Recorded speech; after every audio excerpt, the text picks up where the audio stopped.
Hello everybody, myself Gracious, and today I'll be talking on a topic that is uh, pretty important for a Christian or one who believes in Jesus Christ. So the topic is assurance of your salvation, or simply put together, way to heaven or the right path to heaven. So we as Christians, sometimes there is a possibility that we may not know that we are saved or we are going to heaven or not. Sometimes there may not be that surety. So today that is the main intention of talking about this. So before telling you about this topic, I just want to clarify one thing, that I have slight difficulty in speaking and reading, and so that is mainly because I had a brain stroke and also aphasia.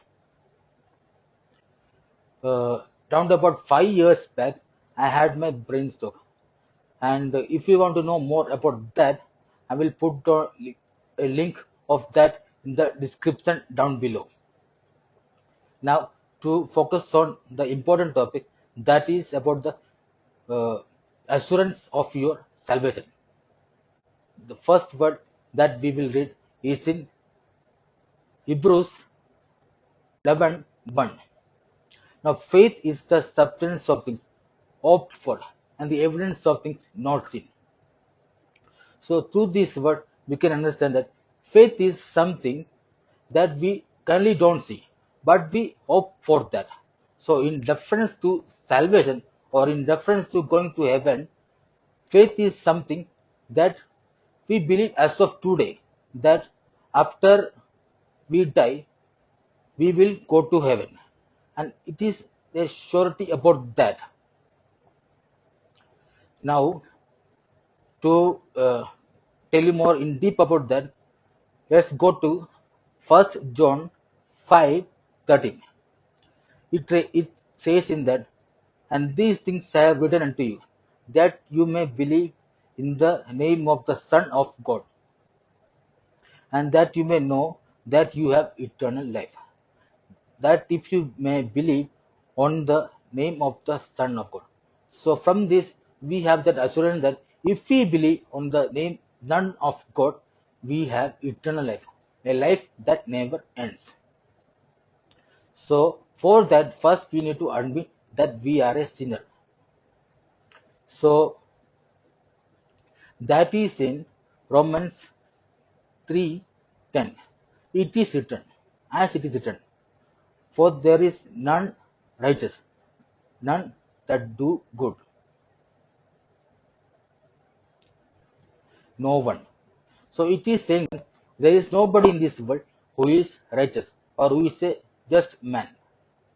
Everybody sins. Now sin is basically a transgression of the law, or when we do what is not according to the will of God, what is not according to the desire of God, we are sinning against God. For that, Romans 3:23 it reads, for all have sinned and come short of the glory of God. Everybody in this world, every human being has sinned. Therefore, they have come short of the glory that is of God. Now, since we know what is sin is, there is a penalty for sin also. And like when I do some job, when I work for a company, I get my salary, or when I do some manual labor, I get the wages of that. In the same way, when we sin, we get some wages, and the wage of sin is death, as it is written in Romans 6:23. For the wages of sin is death. So now we understood that anybody who sins, everybody sins, and a person who sins definitely deserves hell. Now, to understand what exactly hell is, so let us go to Revelations 20, 14 and 15. I'll read. And death and hell were cast into the lake of fire. This is the second death. So, in this, it is referring about the second death. So, when we die physically, someday everybody has to die. So, when we die, that is the first death. And when we are going to hell, that is referred to as the second death. Again, he says in 15, and whosoever was not found in the book of life was cast into the lake of fire. So there we come to know that if we are not found in the book of life, that is of God, we are cast into the lake of fire, and that is known as second death. Again, in Revelations 21:8 it says, but the fearful and unbelieving and the abominable and the murderers and whoremongers and sorcerers and idolaters. Now see from this list, these sins are pretty grievous sins. These sins are very dangerous sins. But we can think, okay, we are not committing such major sins. But in this list, God also adds and or lies. So God is saying that anybody who does a small thing, like lying is a small thing.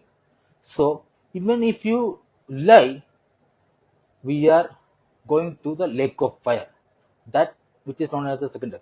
So in the end, it says, they shall have their part in the lake of fire, which burneth with fire and brimstone. And this is the second death.